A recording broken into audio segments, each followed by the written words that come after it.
Globalement, c'est une petite construction qui est censée avoir deux vies. La première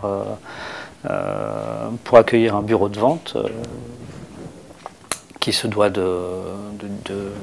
d'essayer de négocier à la vente des appartements liés à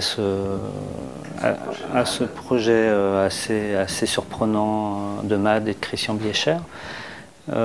Et ensuite que cet objet fasse l'objet d'un don à la ville de Paris pour être utilisé par la ville dans des contextes probablement différents. On a décidé de le faire très ouvert et aussi de développer ces toits qui le surplombent largement, qui d'une certaine manière multiplient sa surface par deux.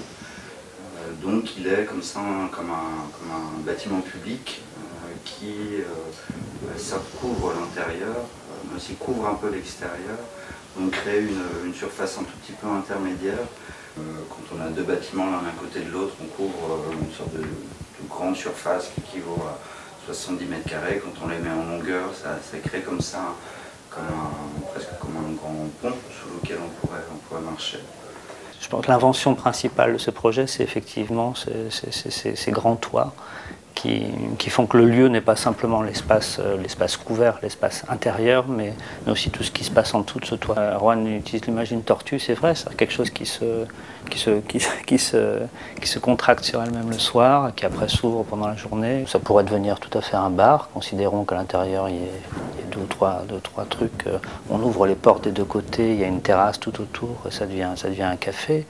On pourrait imaginer un concert, c'est-à-dire que c'est très ouvert et très vitré, donc ça peut être une scène, un concert ou une pièce de théâtre, et le public se situe à l'extérieur.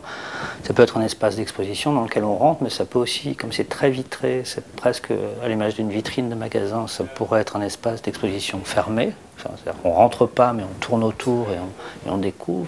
On a essayé de rendre cet objet le plus simple possible, le moins dédié possible, dans l'espoir qu'on puisse s'y projeter et imaginer des choses assez diverses.